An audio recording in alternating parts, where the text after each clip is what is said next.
Hello दोस्तों, बहुत बहुत स्वागत है आप सभी का फिर से अपने इस नए वीडियो में। और देखिए, बेसिकली आपको पता है कि बिहार के जितने भी सारे तमाम यूनिवर्सिटीज हैं, सारे यूनिवर्सिटीज में वन बाय वन करके जो एडमिशन का प्रोसेस है वो स्टार्ट हो रहा है। कहीं कहीं यूनिवर्सिटी में अप्लाई होने का प्रोसेस भी स्टार्ट हो गया है, कहीं अप्लाई होने का प्रोसेस आने वाले दिनों में स्टार्ट होने वाला है।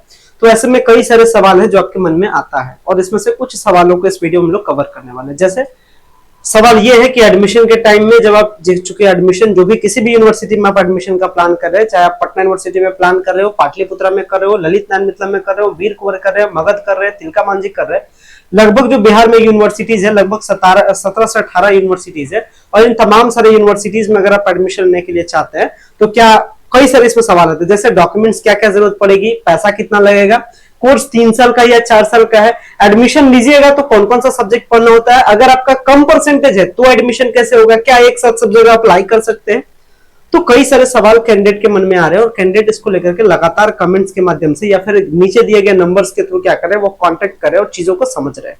कई सारे सवालों का जवाब इस वीडियो में आपको मिल जाएगा और हाँ, जिस सवालों का जवाब आपको इस वीडियो में ना मिले उसके रिगार्डिंग आप कमेंट्स कर दीजिएगा, बाकी नेक्स्ट वीडियो में उसके रिगार्डिंग में जवाब देंगे।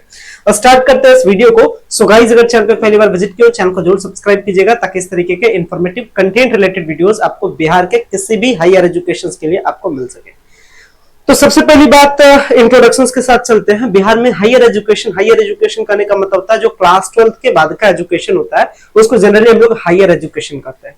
क्लास 12 तक का जो स्कूलिंग है बिहार में सिस्टम सेट कर दिया गया कि क्लास 12 तक का स्कूलिंग मतलब क्लास 12 का जो एजुकेशन है, जो क्लास 12 तक बच्चे पढ़ेंगे वो स्कूल से पढ़ेंगे, मतलब हायर स्कूल सुनेंगे आप। तो ये जो क्लास 12 तक है, अब क्लास 12 के बाद में कहीं भी आपको मतलब क्लास 12 तक, पहले क्या होता था कि जो यूनिवर्सिटीज होते थे या फिर जो कॉलेजेस होते थे वहां पर भी 11th और 12th की पढ़ाई होती थी, लेकिन अब इस साल से ये चीजों को बंद कर दिया गया। अब जो आपका क्लास 12 तक है वो आपका स्कूलिंग लेवल में होगा, मतलब स्कूल तक आप पढ़िएगा। और क्लास 12 के बाद जो आप आगे की पढ़ाई कीजिएगा, जिसको हम लोग ग्रेजुएशन करते हैं, पोस्ट ग्रेजुएशन करते हैं, ये सारे कोर्सेज का होंगे यूनिवर्सिटी में होंगे। और सारे यूनिवर्सिटीज के जो मालिक होते हैं वो बिहार के लिए, बिहार का जो गवर्नर ऑफिस है वो होता है, जिसको हम लोग कहते हैं राजभवन बिहार करते हैं। अब कहानी सुनिएगा।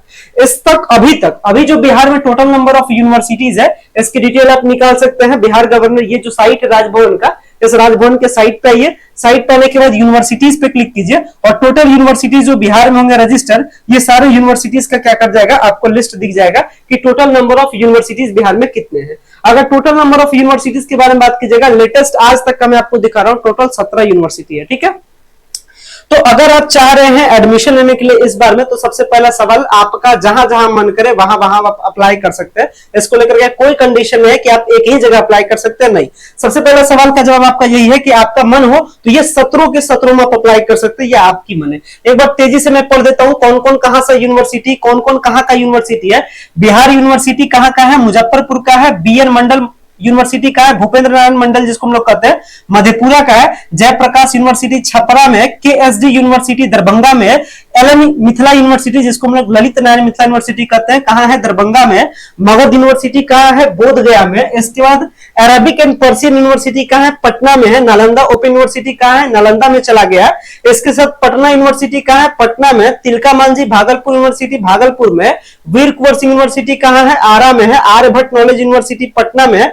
बिहार एग्रीकल्चर यूनिवर्सिटी सबौर में है और Bihar animal science university Patna में है। पाटलिपुत्र यूनिवर्सिटी पटना में है। मुंगेर यूनिवर्सिटी मुंगेर में और पूर्णिया यूनिवर्सिटी पूर्णिया में है। तो अगर आपको मन करे जो भी आपके लोकल यूनिवर्सिटी रहे, मतलब आसपास का यूनिवर्सिटी या हायर एजुकेशन के लिए अगर आप प्लान कर रहे हैं, तो टॉप यूनिवर्सिटीज के नाम भी यहाँ पे मैं आपको बता देता हूँ, ठीक है।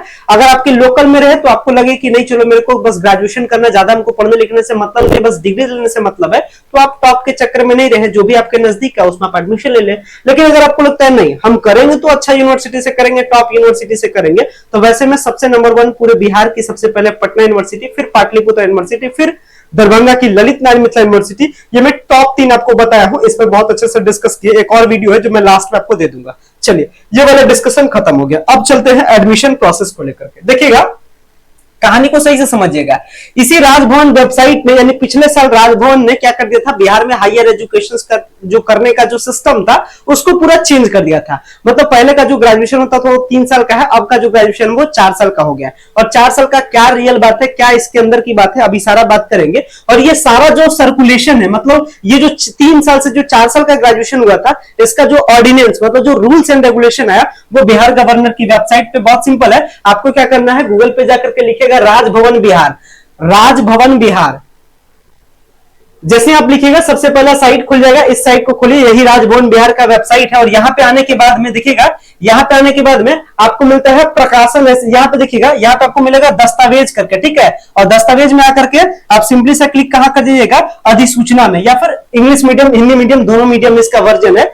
तो इस पे आने के बाद में अगर आप यहां पे आइएगा, देखिएगा मैं आपको दिखाता हूं कहां कैसे सर्च करना है ताकि आपको सब कुछ समझ में आ जाए। यहां से आने के बाद आ जाइएगा पब्लिक, यहां जाइएगा डॉक्यूमेंट्स में, देखिएगा यहां पे जाइएगा डॉक्यूमेंट्स में, और डॉक्यूमेंट्स में आने के बाद में आप आ जाइएगा नोटिफिकेशंस में, ठीक है।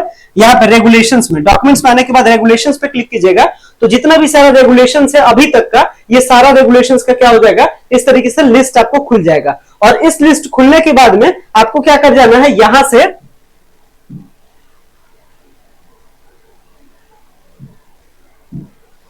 जैसे आप रेगुलेशन पे क्लिक कीजिएगा, यहाँ पे कई सारे आपको पेज खुल जाएंगे। यहीं इसी पेज के लिस्ट में आपको एक पीडीएफ मिलता है जो कि क्या है, आपका ऑर्डिनेंस के रिगार्डिंग में, ठीक है। रेगुलेशंस में जाकर के चौथा पेज में जाइएगा, तो ये वाला आपको पीडीएफ मिल जाएगा जो कि क्या था, जो कि आपका एडमिशंस को लेकर के पिछले साल का जो पॉलिसी है वो न्यू पॉलिसी था। और इस न्यू पॉलिसी में सारा बात आपको बताया गया, और इसी की मदद से मैं आपको क्या करूंगा, बताऊंगा। तो सबसे पहले तो मैंने आपको सवाल का जवाब दिया कि भाई बिहार में आप एडमिशन के लिए एक साथ सब जगह अप्लाई कर सकते हैं, ये आपकी मन की क्या है, मर्जी है। तो आपकी मन की मर्जी है, जो मन करे वो कीजिए। अब बात करते हैं एलिजिबिलिटी को लेकर के, सारे स्टूडेंट्स पूछ रहे हैं एलिजिबिलिटी क्या है। देखिएगा सबसे पहले बात करते हैं, अगर आप साइंस यानी अगर आप बीएससी करना चाहते हैं तो बीएससी किसी भी यूनिवर्सिटी के लिए मैं बता रहा हूं, ऐसा नहीं कि कोई एक यूनिवर्सिटी के लिए, बिहार के सारे यूनिवर्सिटी के लिए।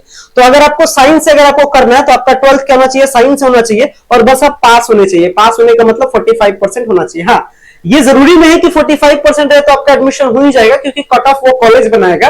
अगर कॉलेज का कट ऑफ हाई रहेगा तो फिर आपका एडमिशन नहीं हो पाएगा। हालांकि एडमिशन नहीं होगा तो वैसे सिचुएशन में क्या करना है, अगर आपका परसेंटेज कम है, ये भी बताएंगे। इसी तरीके से कॉमर्स के लिए क्या कंडीशन है, बस आप क्लास 12 पास होने चाहिए। क्लास 12 आप किसी भी सब्जेक्ट से रहिए, साइंस से रहिए, आर्ट्स से रहिए, कॉमर्स से रहिए, कोई दिक्कत नहीं है। आर्ट्स अगर आपको लेना है, बीए करना है, तो आप चाहे आपका साइंस से 12th रहे या कॉमर्स से रहे या आर्ट्स से रहे, इससे में भी कोई दिक्कत नहीं है। चलिए आगे बढ़ते हैं। इसके साथ में इन्होंने बताया था, गवर्नर साहब ने पिछले साल बताया था, देखिएगा साइन किया गया है, ये बलेंद्र शुक्ला इनके क्या थे, स्पेशल ड्यूटी पे थे इनके लिए, इसी प्रोसेस के लिए। तो पिछले साल हुआ था कि भाई टेस्ट होगा अगले साल से, लेकिन टेस्ट बिहार में इस बार कहीं भी नहीं हुआ।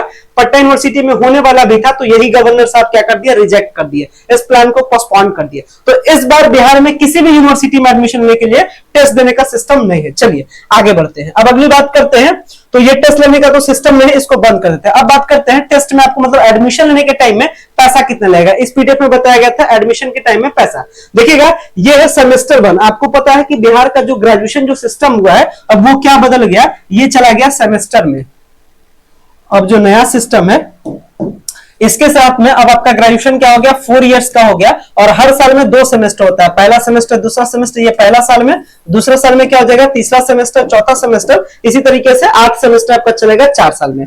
तो इन सेमेस्टर वाले एडमिशन के प्रोसेस में अब जो पहले सेमेस्टर में जो एडमिशन का चलेगा, लड़का लड़की दोनों के लिए बताएंगे। लड़की के लिए क्या है, बिहार सरकार का स्पेशल छूट है, मतलब उनका एडमिशन का पैसा 9 के बराबर लगता है। यूनिवर्सिटी की बात है, कहीं कहीं पे उनको 170 रुपया, जैसे पटना यूनिवर्सिटी में 170 रुपया, पाटलिपुत्र में कहीं कहीं 10 रुपया, कहीं कहीं फ्री भी होता है। तो लड़की के लिए भाई छूट है, लेकिन मैक्सिमम कोई कितना चार्ज कर सकता है यूनिवर्सिटी, तो मैक्सिमम चार्ज आपका कितना करेगा, 2255 रुपया। यानी पहले सेमेस्टर के लिए आपको कितना देना है, 2255 रुपया देना है। और जिनका प्रैक्टिकल वाला सब्जेक्ट उनको 600 रुपया और देना पड़ेगा, यानी 22 और 600 कितना हो जाएगा, 2855 रुपया। 2855 रुपया से ज्यादा कहीं भी किसी भी यूनिवर्सिटी में बिहार में नहीं है। अगर कहीं ज्यादा लिया जा रहा है तो क्या कर दीजिए, गवर्नर साहब के पास कंप्लेन चला गया तो फिर उनको प्रॉब्लम हो जाएगी। चलिए इसके साथ सबसे मोस्ट इंपॉर्टेंट है, अब कौन कौन सा सब्जेक्ट आपको एडमिशन के बाद पढ़ना होता है, ये बहुत जरूरी है, ठीक है। और यहीं पे आपको सवाल का जवाब मिलेगा कि भाई जिनका परसेंटेज कम है उनका एडमिशन कैसे होगा। देखिएगा, तो सबसे पहली बात करते हैं, जो नया जो ग्रेजुएशन का सिस्टम है, न्यू ग्रेजुएशन सिस्टम, इसमें याद रखिएगा कि जो बच्चों को सब्जेक्ट पढ़ाया जाता है इसका नाम होता है मेजर, इसका नाम होता है माइनर MIC, इसका नाम होता है MDC, इसका नाम होता है AEC, इसका नाम होता है SEC और इसका नाम है VAC। कुल मिलाकर के 6 पेपर अब स्टूडेंट को पढ़ना होता है, यानी जो आपका फाइनल एग्जाम होता है ये कितने पेपर का एग्जाम होता है, ये 6 पेपर का आपका एग्जाम होता है। ठीक है, इसको इधर लिख देते हैं, कोई बात नहीं, चलिए आइए यहां लिख देते हैं। ये 6 पेपर है आपको पढ़ना है। अब ये 6 पेपर क्या है, कैसे कैसे लेना है एडमिशन के टाइम में पहले ही समझाता हूं। मेजर पेपर का मतलब होता है मेन पेपर, ठीक है, मतलब जिसमें आपको पढ़ने का ज्यादा मन है, इसको कहते हैं मेन पेपर। MIC करने का मतलब होता है मेन के बाद, मतलब जिसमें आपको पढ़ने का मन है लेकिन सबसे ज्यादा इसमें है, तो जिस मतलब ये आपका जो सेकंड प्रायोरिटी है इसको हम लोग क्या कहते हैं, माइनर पेपर, मतलब मेन के बाद, मेन के बाद ऐसे कर सकते हैं। अब बात करते हैं MDC। MDC का मतलब होता है मल्टी डिसिप्लिनरी कोर्स, मतलब करने का मतलब ऐसे समझिए, मान लेते हैं आपका मन हुआ कि आपको साइंस करना, ठीक है, और आपने प्लान बनाया कि साइंस में हम मैथ पढ़ेंगे, ठीक है, मतलब आप ग्रेजुएशन किससे कीजिएगा, मैथ से कीजिएगा। तो मैथ आप क्या बनाए, मेजर में बनाए, तो माइनर का कंडीशन होता है कि जिस फैकल्टी का आप मेजर बनाए हैं उसी का माइनर बनाना है। मतलब मैथ से आपने क्या किया, मैथ किसका फैकल्टी है, मैथ साइंस फैकल्टी का पेपर है, तो अगर आप साइंस फैकल्टी का मेजर लेते हैं तो माइनर भी आपको किसका लेना पड़ेगा, साइंस का। तो मान लेते हैं माइनर में आपने फिजिक्स लिया, चलिए ठीक है। MDC का मतलब होता है आप फैकल्टी को भी चेंज कर सकते हैं, मतलब आप मेजर माइनर साइंस का पढ़ रहे हैं, मन करे तो आप MDC क्या पढ़ लीजिए, आर्ट्स का पेपर पढ़ लीजिए, मतलब मन करे तो आप हिस्ट्री भी पढ़ सकते हैं। मतलब यहां पे आप क्या कर सकते हैं, अपना फैकल्टी भी चेंज कर सकते हैं। और ये जो न्यू एजुकेशन पॉलिसी, ये जो ग्रेजुएशन पॉलिसी आया, ये इसीलिए आया ताकि स्टूडेंट का बेटर प्रोग्रेस हो सके, स्टूडेंट में अनएम्प्लॉयमेंसी की जो रेट है वो घटे, मतलब स्टूडेंट्स बेरोजगार नहीं रहे। और इस जो न्यू एजुकेशन पॉलिसी है इसमें 6 सब्जेक्ट का अपना अपना वैल्यू है, मतलब ये नहीं कर सकते हैं कि अब आपका ग्रेजुएशन कोई एक सब्जेक्ट से होता है, नहीं, अब आपका ग्रेजुएशन एक साथ 6 सब्जेक्ट से होता है। मतलब अगर मन करे आगे करियर में मैथ से पढ़ने का, तो मतलब अगर आपका मन करे करियर की मैथ से पढ़ना, मतलब अगर आपका मन करे मेन पेपर से आपको पढ़ना है तो मेजर से आगे पढ़ लीजिए, PG कर लीजिए, मन करे तो आप माइनर से PG कर लीजिए, मन करे तो MDC से कर लीजिए, मतलब अब आपके लिए क्या है, ऑप्शन है। तो यहाँ पे आपको बात आगे समझ में आएगा। AEC का मतलब होता है एबिलिटी को बढ़ाना, मतलब कुछ चीजों में आपको क्या करना, तेज बनाना है। जैसे पहले सेमेस्टर में बच्चों को पढ़ाया जाता है लैंग्वेज पेपर MIL, जैसे इंडिया में कौन कौन लैंग्वेज बोला जाता है, हिंदी और इंग्लिश। बैड लग जानिएगा, हिंदी भी बहुत सारे स्टूडेंट्स को नहीं बोलने के लिए आता है, अगर हिंदी बोलने के लिए आता है तो इंग्लिश बोलने के लिए नहीं आता है। तो पहले सेमेस्टर में स्टूडेंट्स को एक पेपर पढ़ाया जाता है जिसका नाम है AEC, मतलब लैंग्वेज पेपर MIL, जिसको हम कहते हैं मॉडर्न इंडियन लैंग्वेज। आज के जमाने में बोली जाने वाली जो लिटरेचर है उसको आपको पढ़ाया जाता है, हिंदी या इंग्लिश। एक अपना SEC पेपर होता है जिसको हम लोग कहते हैं स्किल इनहेंसमेंट, यानी आपको कुछ आपको स्किल, कुछ आपको टेक्निकल चीज पढ़ाया जाता है, हो गया। और एक आपका पेपर होता है BSc, जिसको हम लोग कहते हैं value added course. Value added course करने का मतलब क्या है कि आप में कुछ एक्स्ट्रा चीज पढ़ाया जाएगा, कुछ वैल्यू आप में ऐड किया जाएगा, ठीक है। ये इस तरीके से 6 पेपर होता है। सवाल यहां सुनिएगा, यहां हो सकता है ये 3 पेपर बहुत अहम रखता है, ठीक है। चलिए MDC को भी छोड़ते हैं, ठीक है, MDC के बारे में बात नहीं करते, अभी बात MJC और MIC को लेकर के करते हैं। इसमें समझिएगा, बहुत इंपॉर्टेंट कंक्लूजन है MJC और MIC। MJC MIC वो पेपर है, मतलब एक साथ आपका ये दोनों, ये बेसिकली ये 2 मेन पेपर है आपके ग्रेजुएशन में, ये 2 मेन पेपर है। तो हो सकता है कि अगर आपका परसेंटेज कम रहे तो हो सकता है जो आप MJC में चाहे वो नहीं मिल पाए। जैसे आप प्लान कर रहे थे कि BSc मैथ लेना हमको, ठीक है, और मान लेते हैं कि मैथ का कट ऑफ किसी यूनिवर्सिटी का बना 80%, आपको मैथ नहीं मिल रहा है, तो तुरंत वहां पे दिमाग लगाइए, ठीक है, आपको MJC नहीं मिल रहा है, कोई बात नहीं, आपको ये सर हमको MIC दिला दीजिए कम से कम। अगर आपको MIC में भी मैथ मिल जाता है तो इसका भी उतना ही वैल्यू है, मतलब आपका MIC से भी, मतलब इस पेपर से भी आप करियर बना सकते हैं। तो ये न्यू एजुकेशन पॉलिसी का सबसे इंपॉर्टेंट पॉइंट है और स्टूडेंट इसको नहीं समझते। तो जिनका परसेंटेज कम रहे, इसीलिए ये सिस्टम बनाया गया था न्यू एजुकेशन पॉलिसी का, कि अगर बच्चा को मन करे पेपर पढ़ने का लेकिन परसेंटेज कम रहा है तो कोई बात नहीं, वो मेजर में नहीं पढ़े, माइनर में पढ़ ले, लेकिन वो पढ़े, ठीक है। तो अगर आपका परसेंटेज कम रहे, अगर कोई सब्जेक्ट आपको मेजर में नहीं मिले तो कोई बात नहीं, आप उसको माइनर में ले लीजिए, मेजर में उसके जगह दूसरा कोई पेपर ले लीजिए। जैसे मान लेते हैं आपका पढ़ने का पूरा मन था मैथ से ग्रेजुएशन करेंगे, ठीक है, मैथ में कट ऑफ हाई बना, कोई बात नहीं, आप मेजर पेपर बना लीजिए केमिस्ट्री को, या मेजर पेपर बना लीजिए स्टैटिस्टिक्स को, या बना लीजिए फिजिक्स को, तो माइनर आपको मैथ में मिल जाएगा। क्योंकि माइनर में अनलिमिटेड सीट है, माइनर में बहुत सारा सीट होता है, जिसको जो मन करे वो लेकर के पढ़े, लेकिन मेजर में एक सीट फिक्स होता है। तो अगर आपको मेजर नहीं भी मिले इस 4 ईयर के ग्रेजुएशन पॉलिसी में तो माइनर में ले लीजिए, इससे कोई दिक्कत नहीं, आपका कोई इफेक्ट पड़ने वाला नहीं है। ये मैं नहीं, आप अच्छे एक्सपर्ट से समझ लीजिएगा। और मैं पिछले साल 4 ईयर ग्रेजुएशन की पॉलिसी को लेकर के बहुत सारे स्टूडेंट्स को गाइड किया था। पिछले साल का एक वीडियो है जिसपे लगभग 50,000 के आसपास व्यू गया था, जिसमें मैंने स्टूडेंट्स को बहुत ही बारीकी तरीके से समझाया था। और ये वाला बात मैं आपको पहले ही समझा दे रहा हूं, क्योंकि अगर आपका परसेंटेज कम है तो परेशान होने की जरूरत नहीं, मेजर में नहीं मिलेगा माइनर में लेंगे, माइनर में जो मिलेगा मेजर में लेंगे। मतलब ये बैलेंस बना के चलना, और यही 4 ईयर ग्रेजुएशन के पॉलिसी का मेन बात था। और बहुत अच्छे से बताया गया था, इस पीडीएफ को मैंने बहुत अच्छे से शिद्दत से पढ़ा था, इसके बाद सारा बात को मैं समझा था। इसलिए ये जो major minor multidisciplinary AEC value added course है, ये सब मैंने आपको बताया है, ठीक है। और अब जो ये जो पहला सेमेस्टर में कितना होगा, 6 नंबर का पेपर, यानी 600 नंबर का आपका एग्जाम होगा, ठीक है। और ये कौन कौन सा पेपर होता है ये भी आपने समझ लिया। और एमजेसी का मतलब क्या होता है, एमआईसी का मतलब क्या होता है, ये भी मैंने आपको समझा दिया। इसके साथ अब आगे बात करते हैं, थोड़ा सा एग्जाम देने से पहले आप समझ लीजिए, किसी भी पेपर का आप एग्जाम दीजिएगा तो कुल मिलाकर के 100 नंबर का एग्जाम होगा, 70 नंबर का फाइनल एग्जाम होता है और 30 नंबर का सीआईए एग्जाम होता है, ठीक है। न्यू सिस्टम में क्या है, 6 पेपर दीजिएगा, एक पेपर 100 नंबर का।